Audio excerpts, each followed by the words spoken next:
وہ ہر اعتبار سے آزاد ہے. وہ اپنی جائیداد جو ہے بیچ بھی سکتے ہیں, خرید بھی سکتے ہیں, بزنس بھی کر سکتے ہیں, جو کرنا چاہے کر سکتے ہیں. شرط یہ ہے کہ ان کو جزیہ دینا پڑے گا. اب یہ جو جملہ ہے, یہ جو فکرہ ہے کہ ان کو جزیہ دینا پڑے گا. جزیہ ایک ٹیکس ہے. اسلامک ریاست میں جو نان مسلم سٹیزن ہے وہ ایک ٹیکس دیں گے. کیوں دیں گے؟ یہ ٹیکس جو ہے وہ اسلاموفوبیا کی طرف سے سوال کیا جاتا ہے کہ یہ ظلم ہے. یہ ظلم نہیں ہے. کیوں ظلم نہیں ہے؟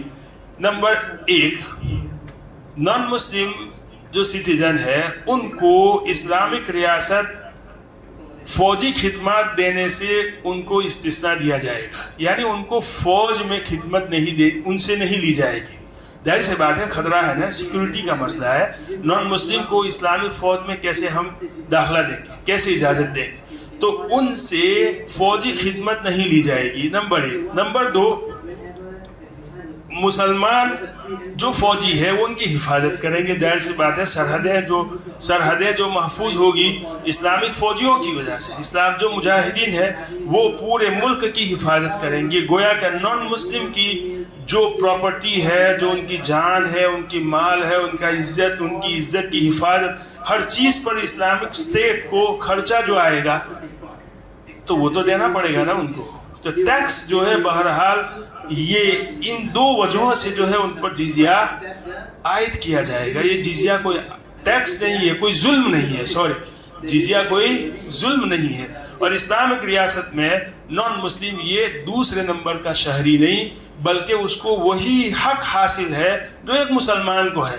چنانچہ وہ تجارت بھی کر سکتا ہے اور وہ عدلیہ سے انصاف بھی مانگ سکتا ہے. میں نے بولا ابھی, اگر ان کو کوئی مارے گا, ان پر کوئی ظلم کرے گا, ان کو کوئی قتل کرے گا, ان کا مال کوئی چوری کرے گا, تب بھی جو ہے چاہے وہ مسلمان ہو, بدلے میں اگر وہ ثابت ہو جائے گا چوری کیا ہوا مال 10 درہم سے زیادہ ہے تو اس کا ہاتھ بھی کاٹا جائے گا. تو کیسے کہہ سکتے ہو کہ اسلامک ریاست میں نان مسلم یہ دوسرے نمبر کا شہری ہے؟ یہ غلط بات, یہ غلط جو ہے الزام ہے مسلمانوں پر. اسی طرح جو مذہبی آزادی کا مسئلہ ہے کہ اسلامک ریاست میں مذہبی آزادی ہے, اس کے لیے ایک واقعہ میں آپ کو جو ہے تاریخ سے پیش کروں گا انشاءاللہ. اور نان مسلم کو معاشی اور سماجی حقوق بھی دیے ہیں اسلام نے, اس پر بھی جو ہے ایک واقعہ دلیل کا. ویسے تو اسلامی تاریخ جو ہے محفوظ ہے اور بھری پڑی ہے واقعات سے, لیکن چونکہ ہمارے پاس وقت نہیں ہے تو انشاءاللہ آئندہ کل یہ 2 قصے بیان کروں گا. اور یہ عام حالت میں نان مسلم کے حقوق ہے. جنگی حالت میں بھی, جنگ کی حالت میں انسانوں کے حقوق اسلام نے متعین کیے. انشاءاللہ اس پر بھی آئندہ جو ہے بات کریں گے. اللہ تعالی ہمیں صحیح سمجھ عطا فرمائے. وآخر دعوانا الحمدللہ.